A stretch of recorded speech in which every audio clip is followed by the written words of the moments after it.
sir. Hello and welcome everyone.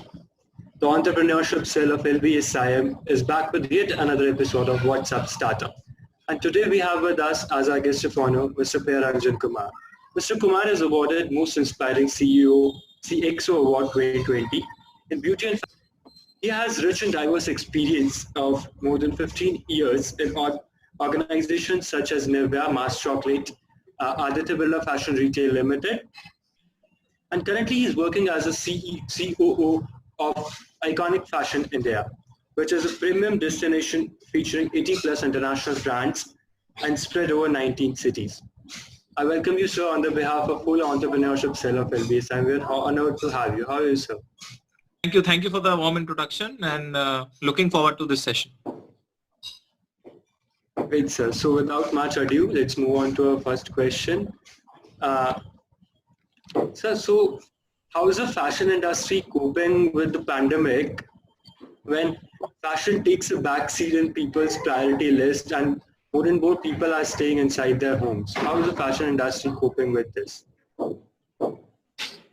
So fashion, is used in two formats, according to me. One is functional, the other one is emotional. So functional format is if obviously somebody is going to work, if you're working for 5 days, you need 5 dresses or 5 pairs of clothes. If you're socializing, meeting friends or colleagues in the evening, you need a separate dress for that.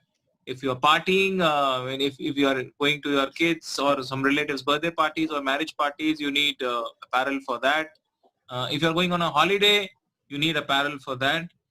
So this pandemic has broken the functional part out because everybody is now obviously working from home. You're not going to office, you're not traveling, you are not socializing. So there's very little from a fashion functional point of view.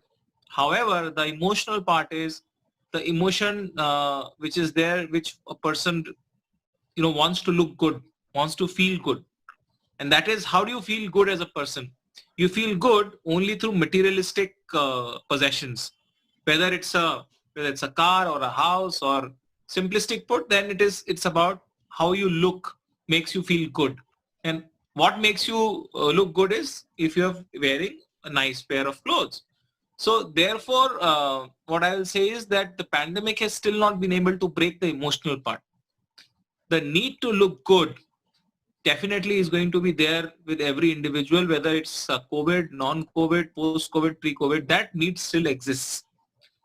I think the functional part is because of a compulsion, not of a choice.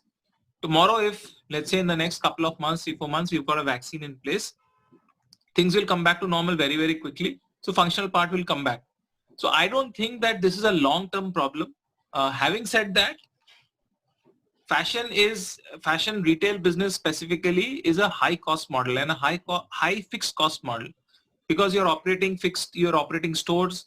If there's a store, there's a real estate, you have to pay rent for that real estate. If there's a real estate, you need people to manage it and you employ people, you've got to pay their salaries. So it's a high fixed cost model. The variable costs are very, very low in this business. And once your cash flow stops, which happened with the case of lockdown, obviously it impacts your top line, your bottom line, your margins, your reserves. Everything is impacted and everybody in the value chain gets impacted because fashion has got a long value chain. What we are seeing is we are at the front end of retail and we have got people managing the store. Then there are people who at the back end who are sourcing, designing the garment. Then there are vendors who are doing the garmenting process. Then there are textile mill owners who are making the fabric. Then there are people who are making the yarn. So it's a long value chain of farm to your closet. It's a long value chain which has got so many people involved in it. So that has got impacted because there has been a demand shock. So how it has coped up is like any other industry. The cost, people have tried to rationalize costs. We have had long discussions and with our mall developers and landlords, wherever the rents could be rationalized because rent is 50% of the cost in retail business. They have been, I would not say that it's been a easy situation to navigate in terms of manpower because we have had a situation, especially in this industry like hospitality and aviation. We have had the unfortunate situation to be in a place where we have had to let people go, and also there have been salary cuts, whatever has been required. So I would put it this way: if you have a boat of 100 people in caught in the middle of an ocean, and the boat is now overweight, the one choice is that let the boat sink and let all 100 people die. Another one is that you have to sacrifice somebody to save the entire boat, so that maybe you can, that boat, if the boat survives tomorrow, you can get help and get those even 20 people out. So I think that has been the motto of everybody, every retailer. They've had to have some collateral damage, but I think it's getting back on track. And the moment it is back on track, people who have lost jobs are going to get jobs very, very quickly also. So we are hopeful that pandemic got over as soon as possible. So since you've worked in diverse industries like FMCG, retail, and pharma also, so can you please tell us the difference between working in these fields like retail, fashion, pharma, and then FMCG? What are how the challenges in working of these industries different from each other?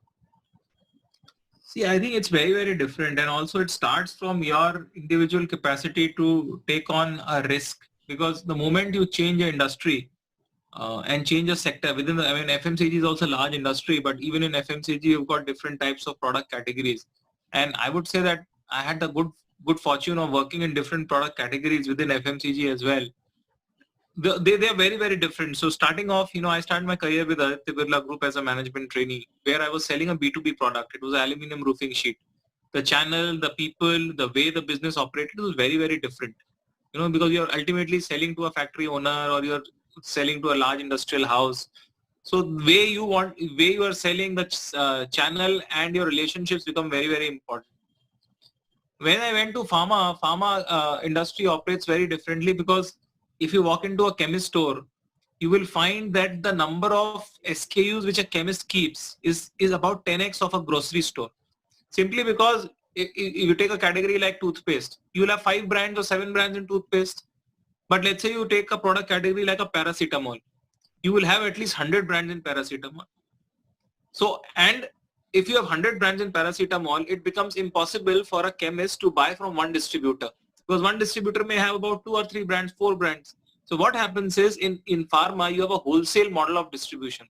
So a wholesaler is going to buy from all the distributors in small quantities. Then he'll go to a chemist store and he's going to service it. Because also what happens is, difference between grocery and chemist is that a grocery store will, let's say, okay, give me 5 pieces of Colgate dental cream. Give me 5 pieces of Colgate Fresh or Max Fresh, etc. Chemist is going to say, give me 1 strip of this medicine.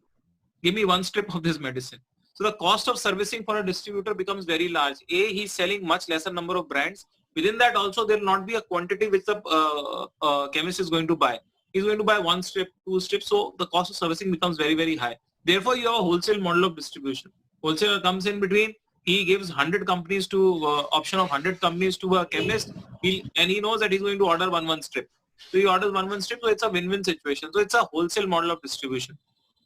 Then I moved to United Breweries, which is Alcobev, and since it's an alcoholic category, so it is determined by the state excise laws, which means is that you cannot open a liquor vent anywhere that you feel like. There are earmarked places by the government. So for example, it cannot be within 2 kilometer radius of a school. It cannot be near, let's say, 1 kilometer on the highway. So there are certain rules and regulations which say that, okay, you need to have a certain place where you can put up a liquor vent, which means that it's restrictive in nature. So pharma is wholesale distribution, Alcobev or alcoholic beverages, any alcohol product category is restrictive model of distribution. You can only sell to a fixed number of people. So if you are selling to a fixed number of people, the power shifts from a supply to demand. Supplier no longer has the choice that I cannot supply to 100 points. I know there are only 25 points available. And out of those 25 points, if let's say 5 people don't buy my product, I'm not going to be available there. So he has the power of negotiating. So this is restrictive model of distribution. Then I joined Mars Chocolates, which was a cold chain model of distribution, because chocolates of Mars are very heat sensitive. in India, the cold chain infrastructure is very poor. Supply infrastructure is poor, storage infrastructure is poor at the retail. So it was a cold chain model of distribution. So you need to transport in your air frozen, your cool vans to the distributor point. Distributor point, it needs to be stored in a right condition with an air conditioner on always. Then supply needs to be happening with your shipper boxes with chill pads. And at the retail point, you need to store it in a chiller.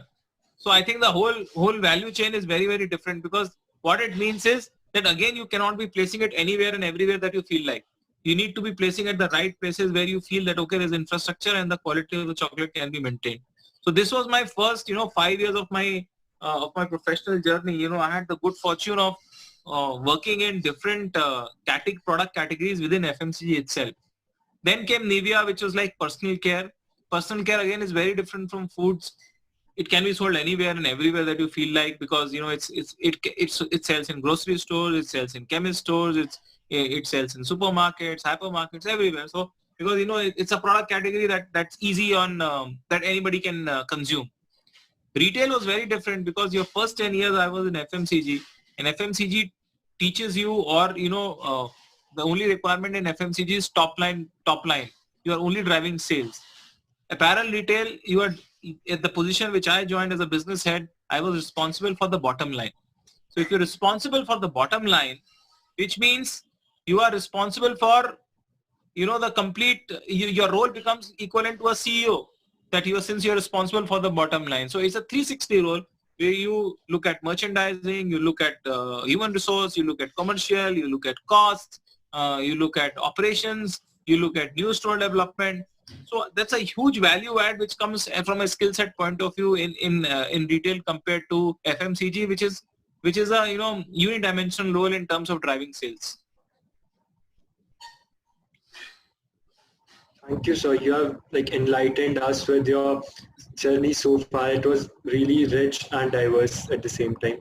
So, sir, you've talked about the infrastructure of cold chain in India. So, sir, how do you see the change between the infrastructure when you worked with Mars Chocolate and how it is now?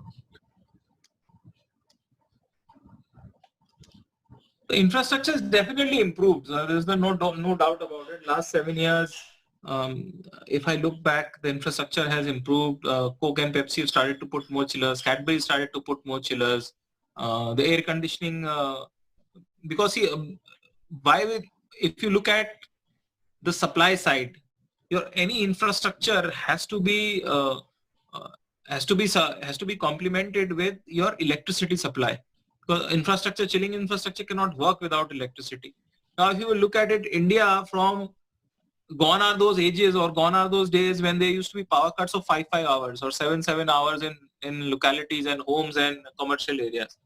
Now, India, you don't see that. I mean, in any major city, even in a tier 1, tier 2 city, power cuts are things of the past now. You won't, unless there's a major breakdown, etc., you will not see a power cut.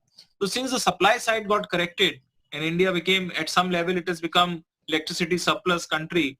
Once that got fixed, people then started to improve infrastructure. So you really see air conditioning systems and air conditioning sales has gone through the roof in the last 5-6 years. Yeah, so everybody from let's say even a middle class family, people have moved from fans to coolers to air conditioners very quickly, and that's been the movement. People who were just had fans in their home 7 years back now have air coolers. People who had air coolers 7 years back now have air conditioners. So that's been the same way of infrastructure development. Even if it's happened in residential, it's happened in commercial as well. Stores which you saw maybe 10 years back, and if they're still existing, and most of them would be still existing, they did not have an air conditioner then. Now they have an air conditioner. So overall infrastructure improvement has happened at every part of the supply chain, and so I see a huge change there. And also, companies have introduced new products. For example, Cadbury Silk was just about entering India in 2010-11. It was just about entered India. Now Cadbury Silk is the lead brand. Cadbury's, I mean, if the market leader in a product category launches a product which requires a chilling infrastructure to be stored, then they are going to correct the entire supply chain, and they are going to correct the storage place as well. So Cadbury has put up humongous number of chillers in the last 4 or 5 years. So has Coke and so has Pepsi. So I think it's really improved. Good to hear that, so that India is improving in its infrastructure. So you work with stalwarts like Mars, ABRLF, and so sir, now you're working in comparatively a newer organization. So sir, does it throw any challenges on you as a COO when you are working in a newer organization? Had you been working in stalwarts like you have worked with in past? Yeah. See, the only difference between the type of business remains same. What you are doing remains same. What changes is that you have got to very quickly adjust to abundance of resources to scarcity of resources. That is the large change which happens in life. For example, cash flow was never a concern or never even a thought in mind when you work for large corporates. Cash flow is a number one priority when you are working in smaller companies, because you are doing business from yesterday's sales. I mean, the situation is like this in smaller companies and startups kind of an environment. So I think from a experience point of view, and I've consciously tried to do this in my career, I have never tried to remain in one sphere of work or in one sphere of skill set for a very long time. Even if I move from ABFRL to this newer place, which is much, much smaller, and people have asked me this question, why did you make this move? And, it may not put you in a good stand in the future. For me, what is most important is what you have gained from a skill set point of view. See, you handle a turnover of 2,000 crore or you handle a turnover of 5,000 crore. It's one and the same, because neither are you going to, neither are you selling that 2,000 crores on the floor by yourself, neither will you sell 5,000 crores by yourself by yourself. It's people below you who keep increasing, and your supply points or your selling points keep increasing, and you keep putting your governance measures and systems in place to have adequate checks and balances. So from a skill set point of view, you don't gain much. However, if you come to a completely newer place and where things have to start from scratch, it's a huge change which happens. You've got to have a complete mental realignment about how much you're going to spend. Every rupee needs to be counted. Every rupee needs to deliver an ROI. So these things never cross your mind when you are in large corporates. So I think that's the mental shift which happens from large companies to smaller companies. So sir, as the placement session is going around, students are generally in a dilemma whether to choose between branch and the learning in a relatively newer organization. So sir, can I understand that you would suggest them for the learning, be it a brand or not? See, what has happened is in India, and India is changing and changing dramatically. Imagine a situation 15 years back. You had very few small companies and you had large companies. And you take any product category, there were 3 or 4 very large companies and very, very few small companies. Take an example of a FMCG sector. You had very few smaller brands. Even if they were city level brands or regional level brands. There was nothing called a D2C.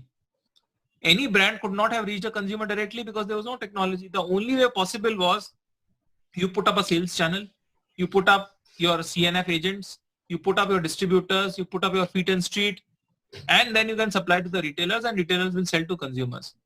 Today, technology has given brands an advantage of reaching the consumers directly, because you can supply, you can ship people to consumers directly, you can advertise through Facebook and Instagram, you can reach, you can speak to them. This was not the case 15, 20 years back. Therefore, brands are losing significance, and they are losing significance thick and fast, because you and me as consumers have also changed. We are looking more for functional value. We are no longer willing to pay more for a brand. I'm not saying that there are not people who will pay for a brand. There will be a lot of people who will still pay for the brand. But that erosion of people who are paying for functional value is increasing very, very fast. Let's say some brand has a functional value. Obviously, that's a cherry on the cake. You're going to go for that. But think about a brand called Epigamia.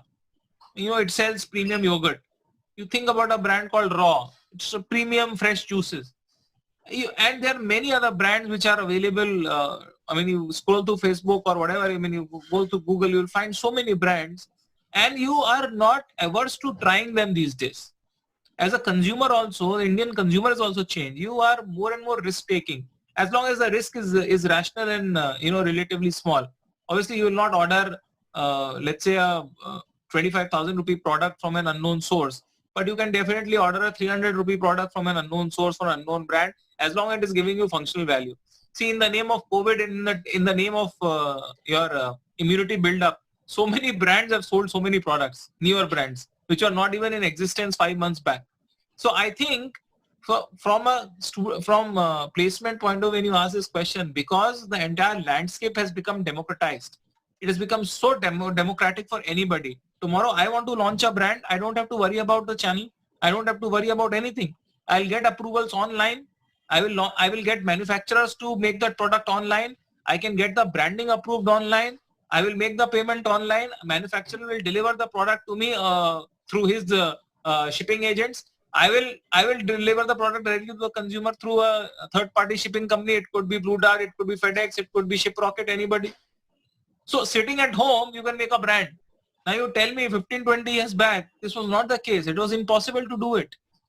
Right now, because the landscape has changed dramatically, therefore for the students who are just coming out of campuses, you need to build your skill set. Now, whether that skill set development happens in large companies, which is limited in a certain way because they've got very straightjacketed approaches, they've got strict SOP regime. That's where they don't allow too much of deviation because they're dealing with large numbers. If you look at startups, your learning is immense. You will obviously get to do a lot more stuff. You will learn something. I mean, you will learn so much more in a startup, in a smaller company compared to a larger company. But having said that, it also depends on personal choices. There may be people who may be risk-taking, who will go for this. There may be people who may be very, who would want a safe and a secure environment. They will go for large companies. So I cannot give you right answers for this. These answers depend on the person who is at that point of time making a choice. We can understand that the ecosystem is changing for a good. Yeah, the landscape is changing. It's changing very fast. Recently, you've shared on LinkedIn the productivity hack called Fixed Time Finish. Could you please shed some more light on that? So, what happens? What I have observed in corporates is that you call for meetings and you call for too many meetings. There's a meeting for nearly everything, and there could be a meeting for everything. But what happens is you start late, and there's no sanctity to your finish time. And I've seen two types of leaderships. I've worked under a great leader who started on time and finished before time always. Because if the approach is like this, that you're going to finish before time, you completely need to know where you need to focus, what you're going to discuss. Your discussions are not going to be going around in a tangent on a hyperbole anywhere. And that is what happens in most corporates, that you have started discussing A, by the time you reach middle of the discussion, you have reached J, and by the time you're ending your discussion, you have reached Z. And so where you started from, you have completely deviated from the original position. So by fixed time finish, I said that if you are holding a meeting and if you run a team, if you decide that, okay, if 12 to 1 is my meeting, 1 o'clock the meeting will finish. Come what may, 1 o'clock is going to finish. Your mind will get attuned to working in a way or conducting in a way that you will finish on time. If you want to finish on time, you need to prioritize. You need to prioritize. You cannot do 50 things. You will prioritize that, okay, I can only do these 4 things. How will you prioritize this? You will prioritize basis their importance and urgency. So then you will make a urgent, important, grid, and then you will place that, okay, these 4 agenda items I can. So it makes you so much better as a person. It helps you to prioritize. It helps you to focus on more important things. It helps you to follow Pareto's principle that you will focus on 20% of the things will get you 80% of the results. So that's what I meant by fixed time finish. Okay, so that's great. So recently there has been a lot going in the fashion industry, like Flipkart acquiring 7.8% stake in ABRFL, to Reliance taking over retail business of Future Group. So what, according to you, sir, has developed this recent interest in the industrialists to add fashion retail in their portfolios? See, Reliance investing or taking over Future Group is a different case altogether. Future Group was in big distress. If Reliance would not have taken over, and we don't know, we have not seen the last scene coming out in that movie. There is an Amazon angle which is obviously coming. So you don't know what is going to happen to that story. So Future Group was in a big mess. If not Reliance, somebody else would have taken it up. So because A, they have a big mess financially. B, their strength is that they've got a large distributed network and good strong brands. So anybody would have taken them up at a good valuation. And Reliance got that good valuation, and Reliance was able to raise 1 lakh crore from the market on back of 24,000 crore that they paid to Future Group. So actually Reliance paid nothing from the pocket. They ended up being they ended up being an arbitrator in the deal. That they bought from Future Group, they sold some of that equity to some people outside, and they sold it at a much higher valuation.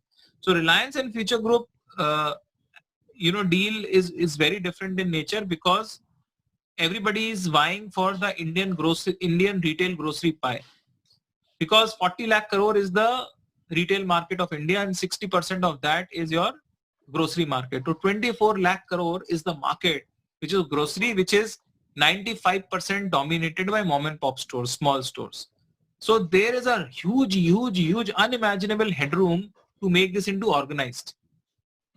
So that's where Reliance thought that it's going to be great value, because Future Group has about 1,800 stores in the country. So Reliance already has their stores, plus they're building JioMart. So they want to capture the complete omni-channel piece through physical presence and digital presence as well.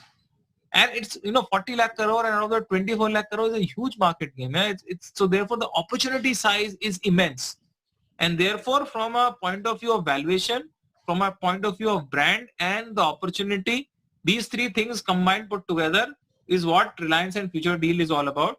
I'm saying again, if Reliance would not have bought Future Group, somebody else would have done it, because it's too exciting an opportunity to leave.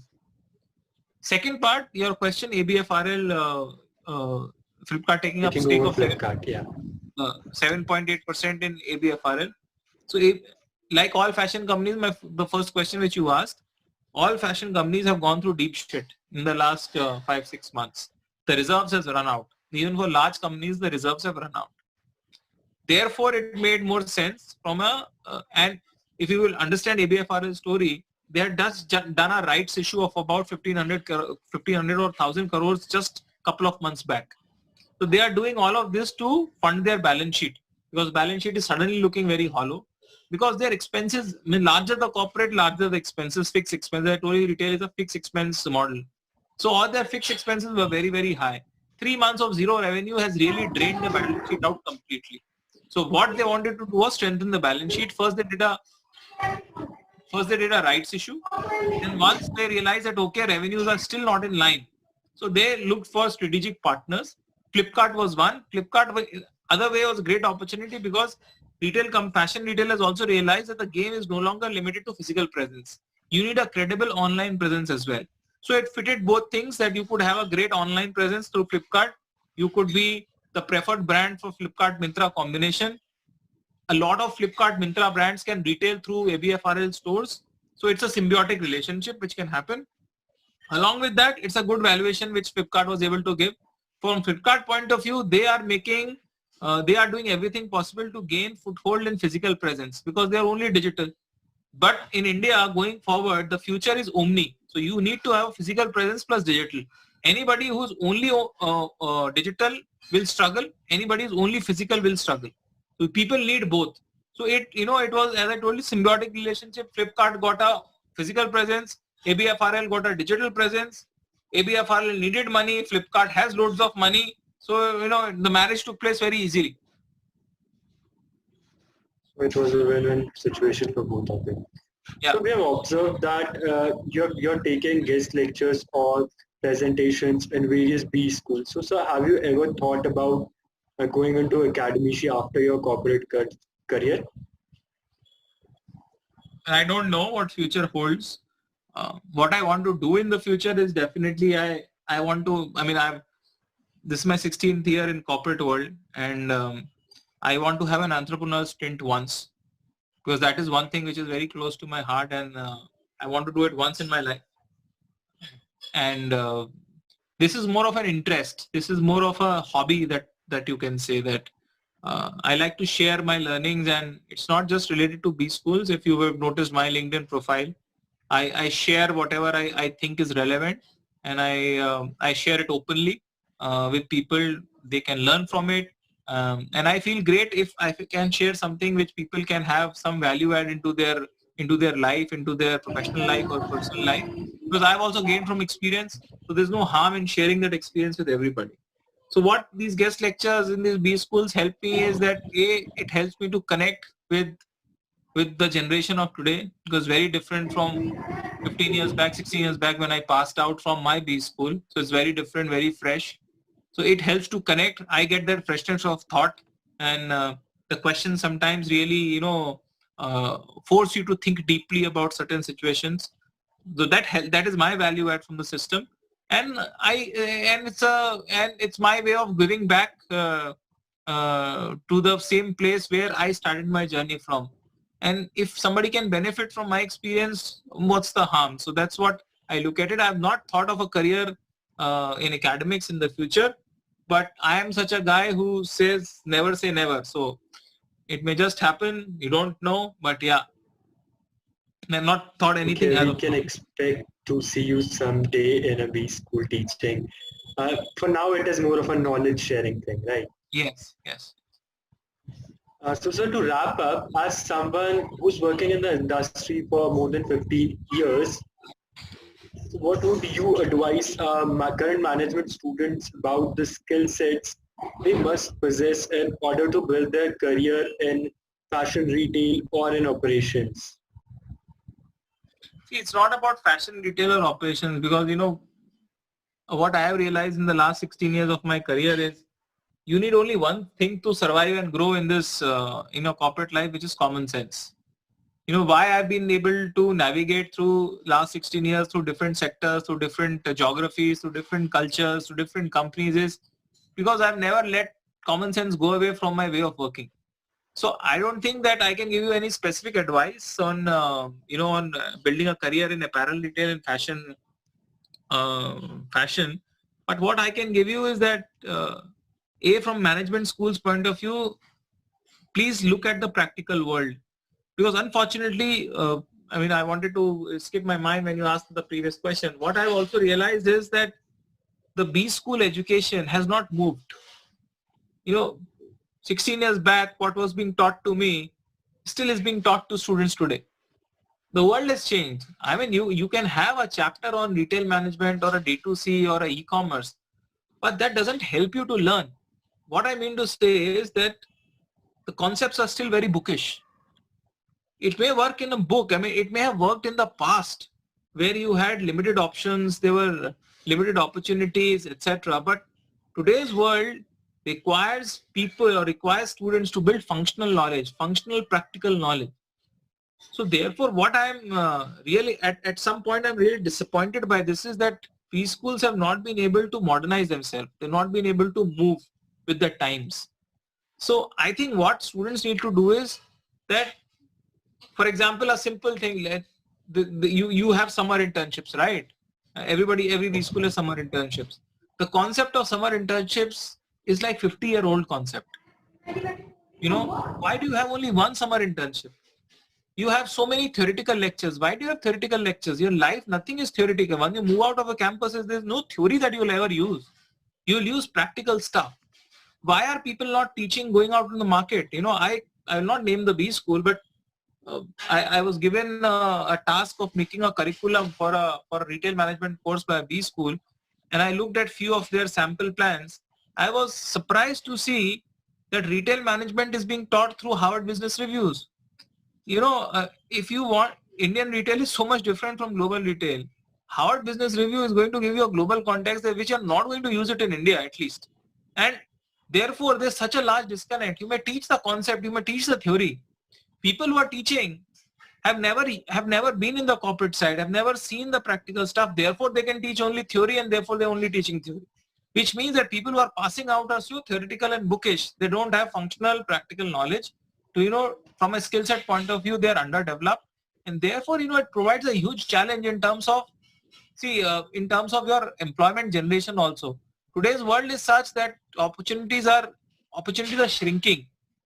If you have put a certain sector in mind or certain profile in mind, opportunities are increasing if you have no sector in mind, if you don't put any filters in your mind.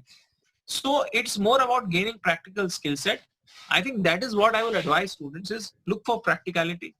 I will advise B schools. I'll advise all your coordinators, your curriculum coordinators, your course heads, etc. That they should invite more and more people from the corporate world, more and more industry teaching. What's happening in the industry is more important rather than teaching people theoretical stuff. Already this batch, which is 1921 and I think 1820, is one of the most disadvantaged, because you guys are spending nearly 8-9 months now and maybe more sitting at homes teaching, looking at things only online. So that's been a large disadvantage to you any which ways.